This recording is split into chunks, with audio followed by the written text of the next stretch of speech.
Hi, everyone, and welcome. Thank you for joining us for today's Meet the Analyst webinar, CTV Watch, How Streamers Compare in Time Spent and Ad Revenues. I'm your host, Marissa Kozlov, Vice President at eMarketer, coming to you from New York City, and I'm joined in studio by my colleague, Senior Analyst Ross Benish. Ross, so nice to see you. Good to be here, Marissa.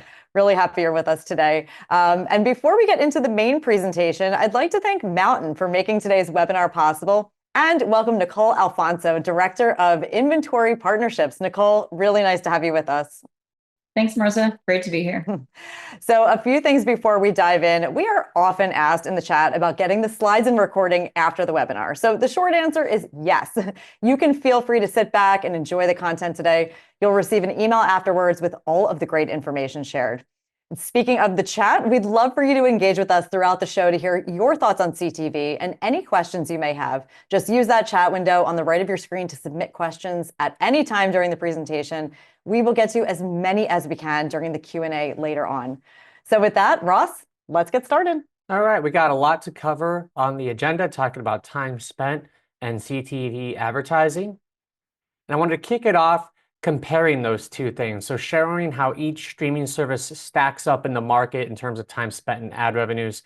So you have the horizontal axis is revenues, the vertical axis is time spent.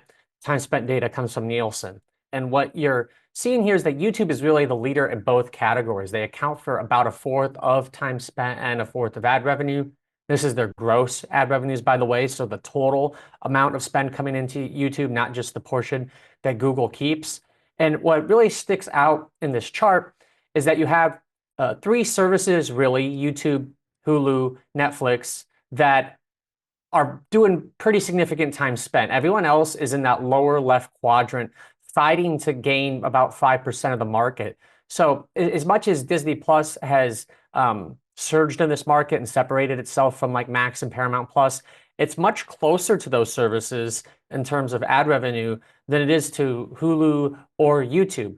And there are two notable omissions here. We don't have Amazon Prime Video or Roku on here, and that's because we don't have a forecast for Prime Video ad revenues or the Roku channel. We have overall Roku and overall Amazon Video revenues, but a lot of what those companies are selling is through their operating system. It's stuff that they don't necessarily own. It's publisher shared inventory of partners that are on their platform. So once we get those forecasted here in the next year, we'll be able to fill this out. But we have basically 80% of the market between all these companies right here. And one of the biggest stories, it's way there in the lower left quadrant, is you see Tubi has exceeded several of the big subscription streaming services.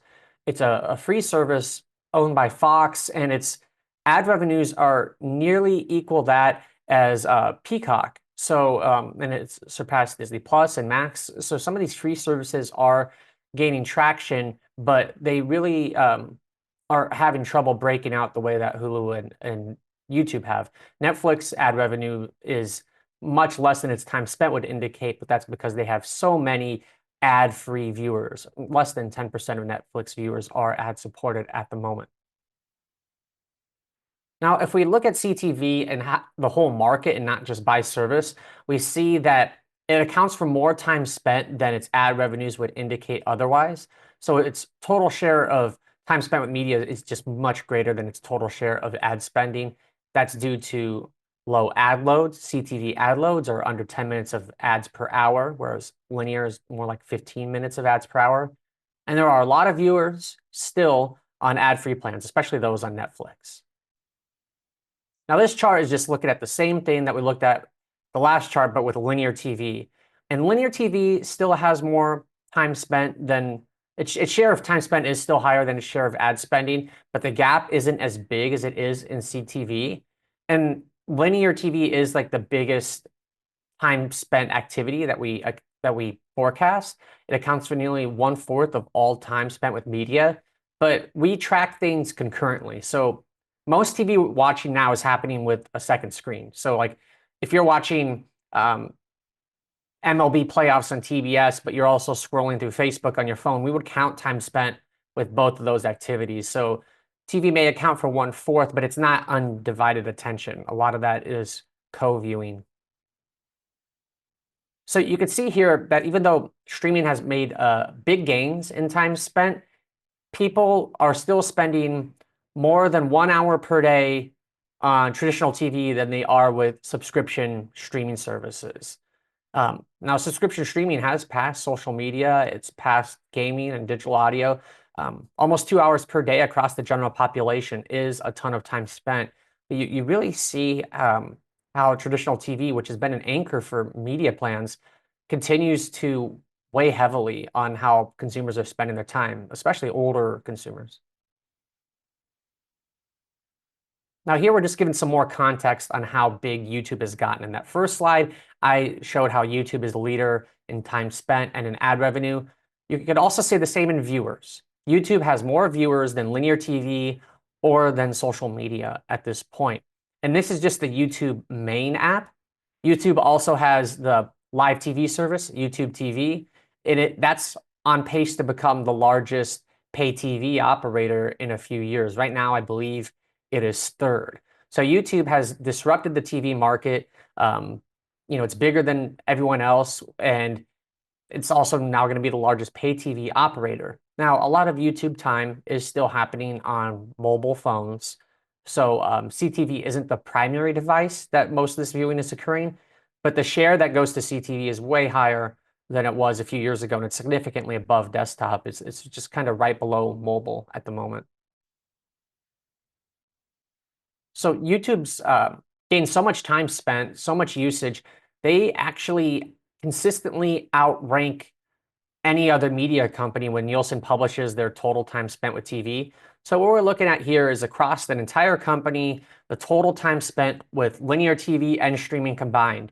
YouTube is just over a tenth of that, more than Disney or NBC's portfolio. And just for some context, like if you consider Disney's portfolio, you've got like a dozen TV networks, you've got 3 big streaming services. You add all that up, it's still not quite as much time spent on TV as YouTube. Now, you will see some changes here and there, like NBC shot up with the Olympics, but for most months at this point now, when Nielsen releases the updated gauge numbers, you tend to see YouTube at the top. Now, all these streaming services have basically added ad tiers to increase their revenues because they've kind of hit a ceiling on what they can charge for subscription fees. And there's a few ways to look at who's the leader in ad-supported streaming. If you look at just total viewers, Amazon Prime Video is by far the largest, and that's because in January, Prime Video made ads the default for all viewers. So they went from, basically nothing to 130 million people watching Prime Video ads monthly. And in terms of like share of a service's total viewers that come from the ad side, Prime Video again leads. That's about 80% of Prime Video viewers are ad supported. And then Peacock is about 3/4, and Hulu is about 2/3, so is Paramount Plus. And then Disney, Max, and Netflix are under a half. But now if you look at growth in terms of percentages, not absolute values, but percentages, the ones at the bottom of the chart are actually growing the fastest. So like Disney Plus, Max, Netflix, they are growing their ad-supported base pretty substantially, some cases as much as 40% a year. But that's on a, consider that's on a small base. Netflix could double their ad-supported viewers and still be well below Paramount. They're not adding, 30 million people. They're just increasing it at a high percentage terms because the base is low. But those services that are at the bottom of this chart here, they are newcomers to advertising. They've only added ads in the last 2 to 3 years, whereas the other ones have had ads at launch. So it's a much different proposition to have ads right when your streaming service comes out than to be an ad-free service, selling yourself on UX, and then add an ad tier to goose revenue down the road and try to encourage people over time to take that ad tier. It's going to see a much slower transition to advertising when you do it that way, which is the route that Netflix and Max, formerly known as HBO, have done it.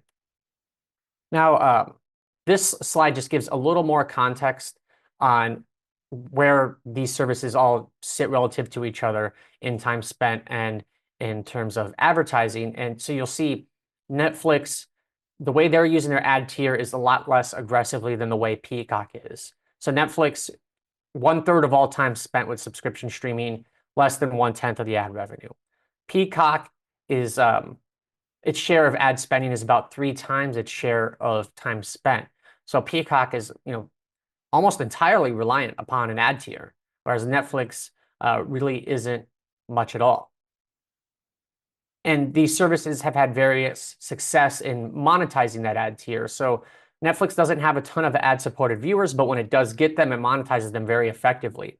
This is on an annualized rate. So when you see $62 for Netflix per ad-supported viewer in 2025, what that means is they're getting about $5 per month per ad-supported revenue in advertising. And that's much greater than what like Paramount Plus is getting, which is less than $1 per month when spread out throughout the year. And that's because Netflix accounts for just so much more time spent. Netflix viewers are spending usually more than an hour per day on Netflix. On a service like Paramount Plus, even on Peacock, you're not seeing nearly as much time spent. The issue for Netflix has been they just don't have enough ad-supported viewers to monetize. But that's something that they're leaning into and they're trying to change. They've eliminated their basic tier, which was their cheapest ad-free tier. They've done some bundling where they've only made the ad-supported option available. So they are trying to nudge people over there, but it's still primarily just a subscription business. And the ad tier is another way, for these services to increase the average revenue per user that they're making, which is essential because it's becoming more difficult for these services to add new viewers. For a long time, as there were more streaming options becoming available, stuff like Peacock launched relatively recently, Disney Plus is less than 5 years old, you would see people pay for more services than they had in the past. It went from 5 on average to 7.5 on average within 2 years. That's a pretty big jump. Last year, at the end of the year, was the first time since TiVo did the survey that people actually retreated. They paid for less services than they were paying for the year before. So they're kind of, at a stalemate in terms of how many services they want. Ross, you're saying that there's a lot of services out there. People now are paying for fewer. Is there a limit to how much people will pay for streaming? Yeah, there is a limit. So Deloitte had a survey earlier this year, asked everyone, how much are you paying for streaming? Most people paid about $60 or so, and very few were willing to go above that threshold. So like you're not going to see a lot of people pay more than $80. You get around 60, a lot of people are going to say that's enough for my entertainment budget. I need to start cutting services or using free services. And since there's, this competition of trying to get people to, add your service at a time when they're not looking to increase the number of services that they're that they're paying for, bundling has become a new tactic to try to rope people in who otherwise have been priced out. So there's a lot of bundles out, and there's only going to be more that are coming. Some of them are offered through like telecom providers. Some of them are just, straight DTC streaming things like Disney has a bundle with Max, for example. And the idea is you're going to bring in some of their customers who weren't interested in your product otherwise. But that really only makes sense when you have like little overlap. So the way to read this table is if you go down the first column, way down to the left, you'll see that 85% of Disney Plus subscribers already have Netflix. So like Disney Plus and Netflix don't have a big incentive to do a deal together because they already have Netflix. But if you go like further to the right and you look at the Paramount Plus column, you'll see, well, Paramount Plus usually has little overlap with other services aside from Netflix. There's not much overlap with Max. There's not much overlap with Hulu. They could potentially reach a much wider audience by partnering. So it's these sorts of overlaps or lack of overlap that will determine where bundles make the most sense. So this type of data is going to be analyzed very thoroughly by streaming service operators. And of course, one of the biggest benefits of the bundle, as people could relate to due to the reliance on cable for so long, is you're less likely to cancel an entire bundle than you are an individual service or an individual channel. So by grouping everything together at a lower aggregate price, streaming services are just betting that people are going to not cancel them as much, and that's a huge problem for so many of these streaming services. Some of them are seeing churn rates of around 10% a month, which is pretty substantial. And there are other benefits too of bundling. If you could put everything into one system, theoretically it'd give people universal search. It'd allow them to be billed in one single bill. There's a lot of other benefits people are looking to when they want their streaming offerings simplified. Well, how likely is it that people will be able to combine all of their streaming services into one platform? Yeah, it's kind of a lofty ideal. I think it's unlikely right now, maybe in 10 years. Right now, pretty unlikely. You don't see a lot of cooperation between some of these services. That's why the universal search feature on so many smart TVs is kind of lacking. Sometimes you can't get like the Netflix data input, for instance. So I think the closest you'll see is if you go to Amazon Prime Video channels, you can subscribe to other streaming services on there, but the notable holdout there is still Netflix. So I don't think it's all coming together. All right, so that's the closest for now. That's the closest you're going to get for now, for sure. And this data here from Antenna just gives us some more context on how Netflix has less to gain from bundles than other streaming services. So the red bar here in this chart is committed customers. Those are people who have subscribed to a service for at least 6 months and have never canceled. The gray bar is people who have canceled and resubscribed, or they're first-time subscribers who have only had the service for a few months. So what you see is nearly 2/3 of Netflix subscribers have had the service for a very long time and never canceled. They're very loyal. They're not churning. It's like a utility bill at this point that they are just used to paying for. That's not experienced by most of these other streaming services. On the way low end with Max and Stars, basically 4/5 of their customers are either brand new or people who subscribe and cancel and subscribe and cancel. That's the type of viewer who gets excited about Game of Thrones spinoff, watches that season, and then cancels it and doesn't care about the service for the next 9 months. And maybe they go and they get Peacock during the Olympics and then they cancel that and they just kind of hop around. We're seeing that with a lot of these streaming services. The share of customers that they can rely on from month to month is actually quite low. Now, with bundling, of course, streaming services are hoping that it will limit churn. But another thing that they're using the bundle for is to drive adoption of their ad tier. With all these bundles that have been announced in the last year, there has been it's not a direct causation, but there's definitely been a correlation between the share of new subscribers who are ad supported. So if you look at that right column compared to the left one, across basically every major streaming service, the share of new subscribers who choose ads is higher than it was the previous year. And another thing driving that trend, though, too, is the price gap has been increased. So what I mean by that is, if you go back 3 years ago, the difference between the Hulu ad-free plan and the Hulu plan with advertising was probably about $3. Now it's like $7. And you just see that across the board where it's becoming increasingly expensive for a consumer to avoid advertising, which is just going to encourage more of them to sign up for ad tiers, especially when it's for a streaming service that isn't their primary service. They may pay to avoid ads on the service they spend the most time on, but if you're paying for 5 or 6 subscriptions, the 4 that you spend the least amount of time of, becomes pretty tempting to save $5 on each of them by just choosing the ad option.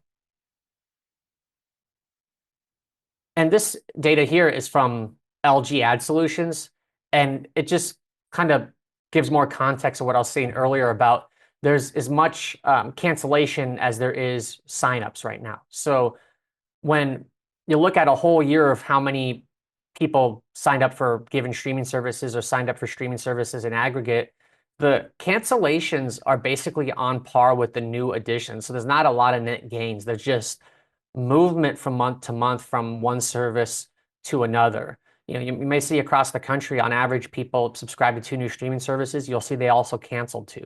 So people are they're set in how much they'll pay for, but they're doing a lot of movement within that budget. All right, so just to wrap this up, as the first slide showed, YouTube leads this category. They are the biggest drivers of time spent. They are the largest recipients of ad revenues. They're on track to become the largest pay TV operator. People are hitting a limit in how much they will pay for streaming services. Most people don't want to pay much more than $60 a month. They become hesitant to have more than 7 active subscriptions at a time. So it'd be really tough to launch a new streaming service right now. And with the lack of new subscriptions happening, you're going to see more bundling. And within those bundles, Netflix will participate less than other streaming services. Where they will participate will be when they have an ad tier option, but they probably will not allow the ad-free option to be in most of these bundles because they have less to gain. And that's all I have. Over to you, Marissa. All right. Well, that was great, Ross. Thank you so much for all of that great content focusing on the streaming landscape. We will get back into it shortly with a thought-provoking quick take conversation between Ross and our guest, Nicole Alfonso, Director of Inventory Partnerships at Mountain. And don't worry, if you joined us late, we'll email you with a link to the slides and the recording of today's presentation after the show. And also a quick reminder, we'll be taking your questions live very soon, so keep them coming. All right, back over to you and Nicole, Ross. All right, sounds good. So Nicole, with the proliferation of ad-supported tiers, will these options be better at retaining viewers than the ad-free tiers? Yeah, absolutely. You mentioned this earlier, Ross, but there hasn't been a whole lot of net gains with subscriptions these days. I feel like, Americans have gotten more and more accustomed to the regular practice of subscribe, watch, cancel, repeat. So in turn, we've seen a significant rise in interest for more ad-supported offerings, and it's largely driven by consumer demand for more affordable viewing options. So just to kind of give you a real-life example, my husband, Nick, who's obviously, aware of ads and, all the different offerings just because of my line of work, he was actually in the mood for a Apollo 11 documentary that he really had his heart set on, and he wasn't able to find any of the streaming subscription platforms that we tune into normally had offered this. You also mentioned there's a need for improvements with universal search functionalities on smart TVs. So he had to do a quick Google search, figure out, okay, I can watch this on Tubi. I've never used Tubi before, but it's free. I'm really in the mood for this documentary, so I'm going to try it out. And he actually told me that he was really pleasantly surprised by the overall user experience. He said he didn't know what to expect, but it was enjoyable to watch. There wasn't crazy, amount of ads that were playing throughout the documentary. And the reason I'm telling you this is because, this is a good example of how consumers are more willing to watch ads if it gives them access to premium content that they're looking to tune into at that point in time. I think FAST really caters to audiences that are seeking quick, on-demand content, in most instances, to provide them with, a certain show or even a genre that they want to binge. And it's, kind of reminiscent of what we're all accustomed to when using Netflix. I think it's really interesting how FAST channels recreate some of the more traditional TV viewing experiences, if you will. And historically, FAST has been driven largely by, popular but older licensed TV shows and movies. But we're starting to see an increase, with more experimentation in original content as well. Yeah, there's definitely been an increase in time spent that's ad supported, but that doesn't necessarily equate to an increase in time spent paying attention to the ads. Do you have any tips for ensuring that viewers stay glued to the ads? Yeah, I think number one, first and foremost, capturing attention right from the start. I think the first 3 to 5 seconds of an ad is really, really critical.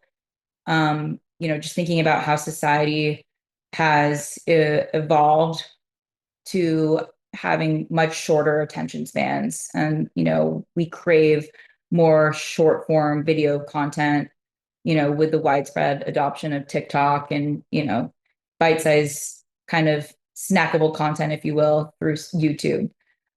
So I think users or viewers should be engaged really from the start, or else, you'll lose them immediately. They'll be quick to tune out the ad that's being shown to them and get distracted, by their phones. I think it's also very, very important to recognize that not all audiences are going to respond to the same hook if you will. So it's really not an one size fits all approach. So it's important for brands to create variations of their creatives and their messaging that's tailored to different demographics.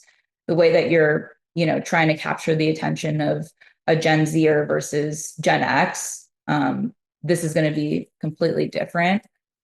And I think for producing multiple variations of, creatives would be, really beneficial for brands to develop to go after higher performance.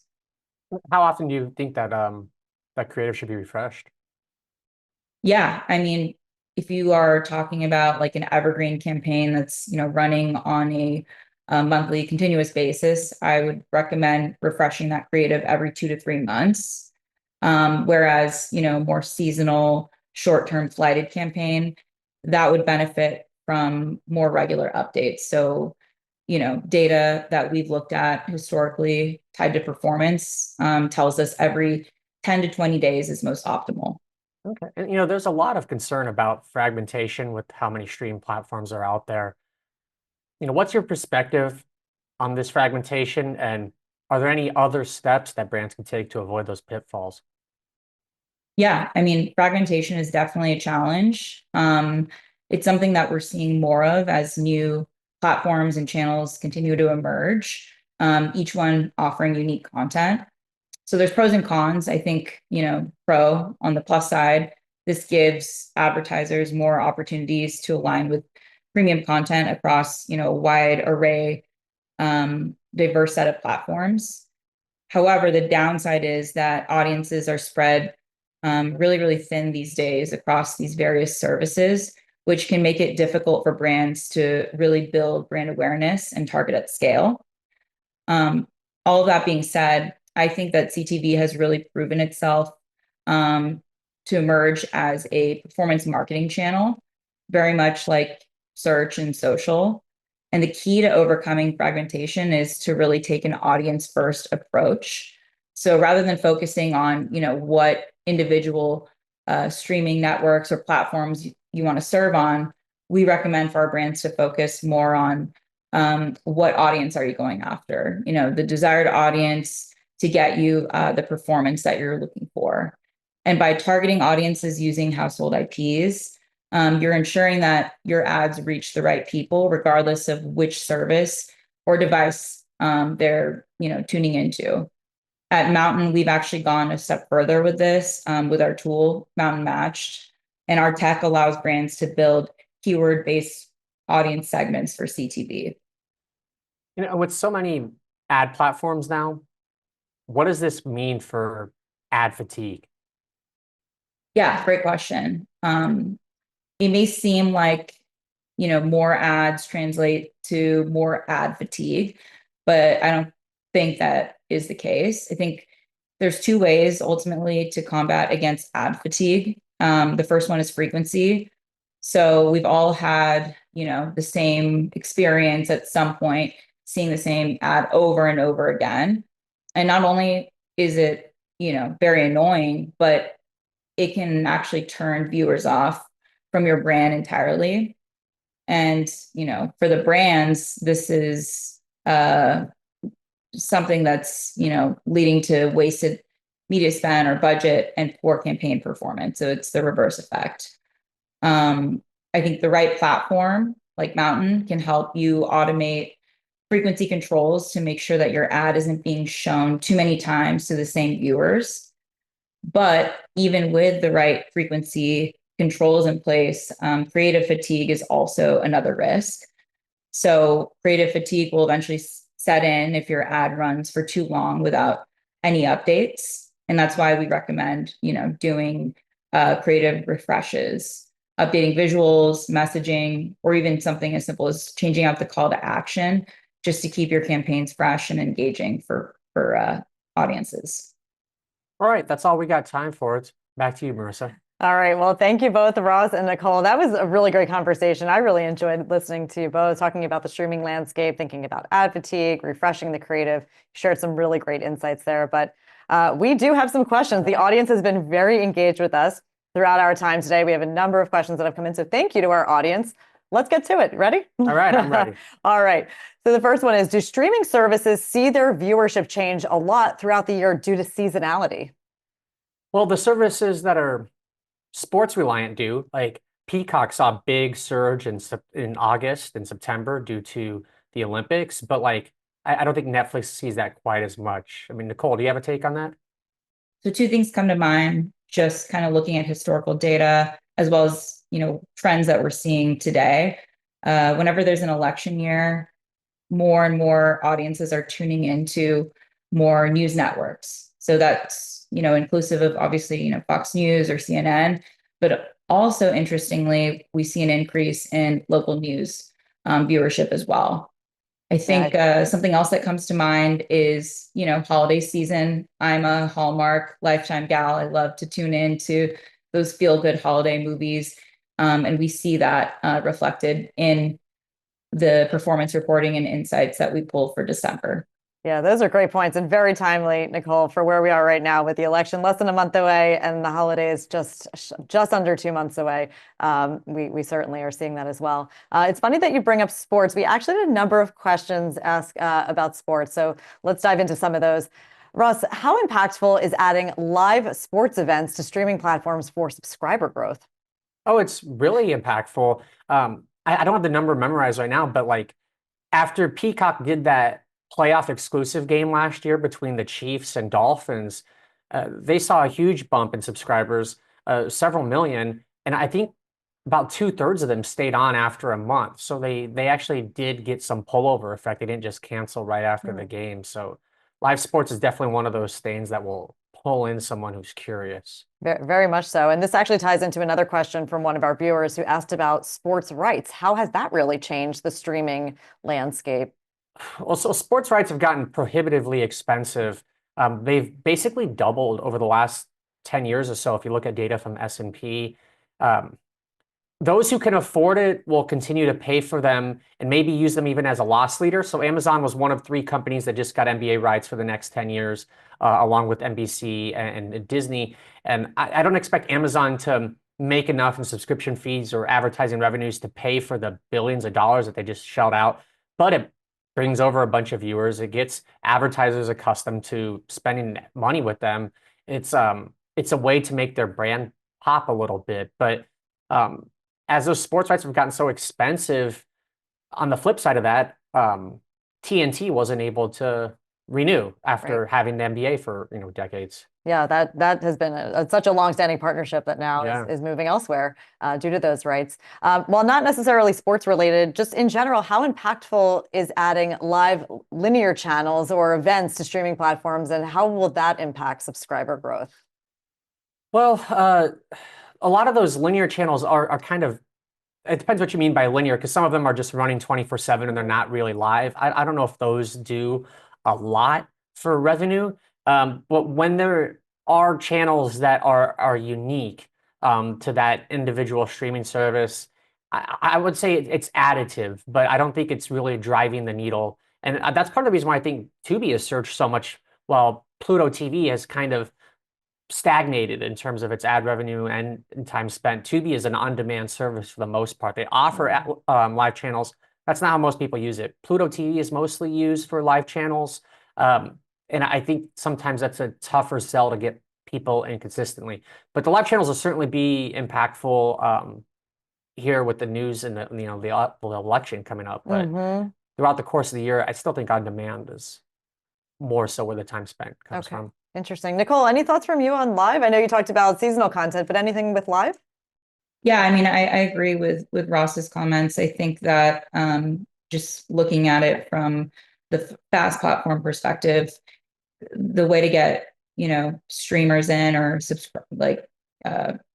users in is really through on-demand content. But I do think we'll start to see an increase in live being present for FAST. All right. Well, thank you both for that. Ross, just a few clarifying questions our viewers had on some of the data that you presented. Does YouTube include YouTube TV?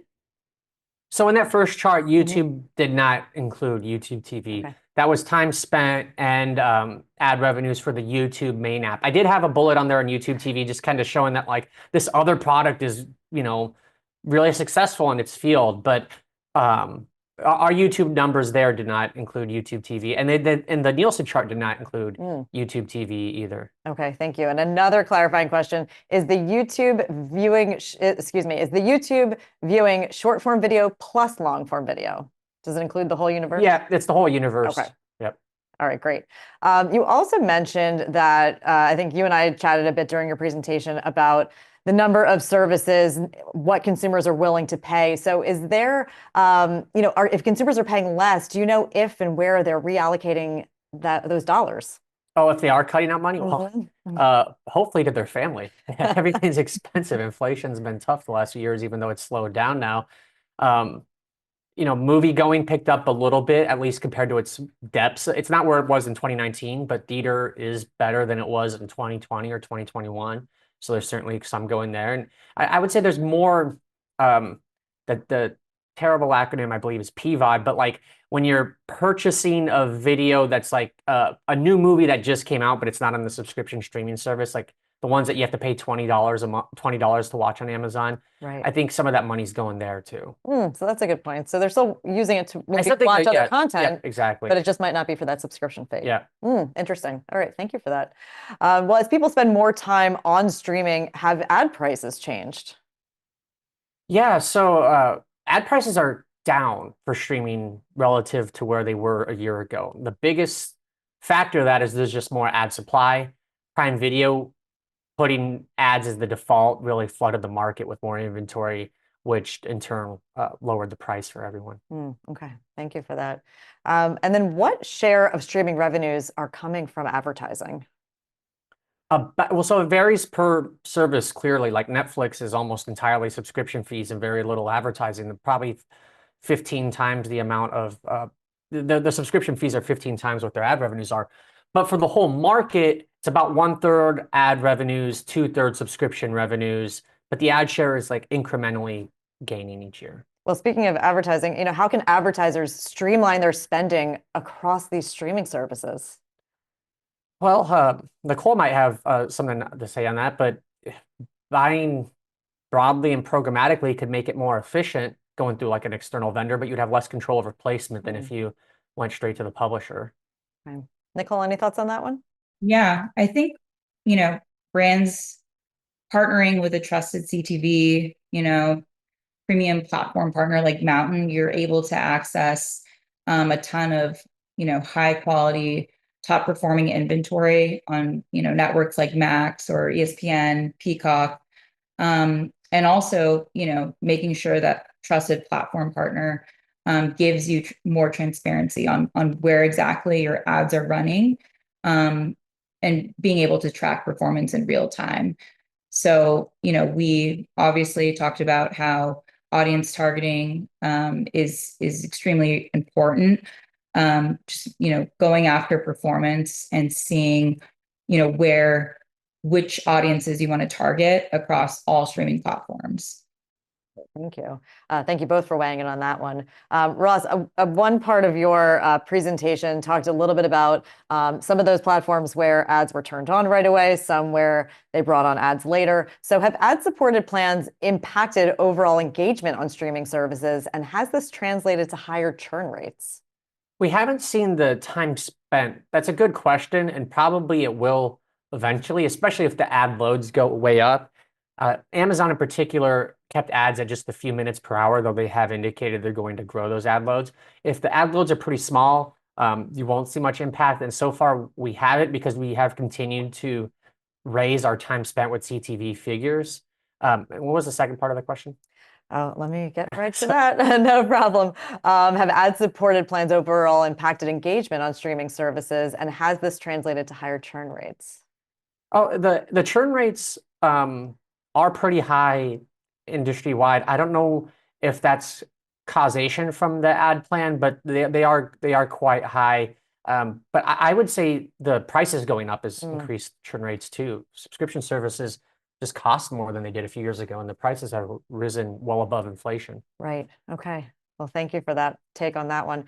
We are going to take one more question today, and this focuses on brand safety. Nicole, I think this will be a great one for you as well. Brand safety will always be a concern for marketers, but it's likely heightened this year in light of the elections, Nicole, as you spoke to, and also the always evolving nature of social media. Should marketers have any concerns about brand safety when it comes to ad-supported streaming TV?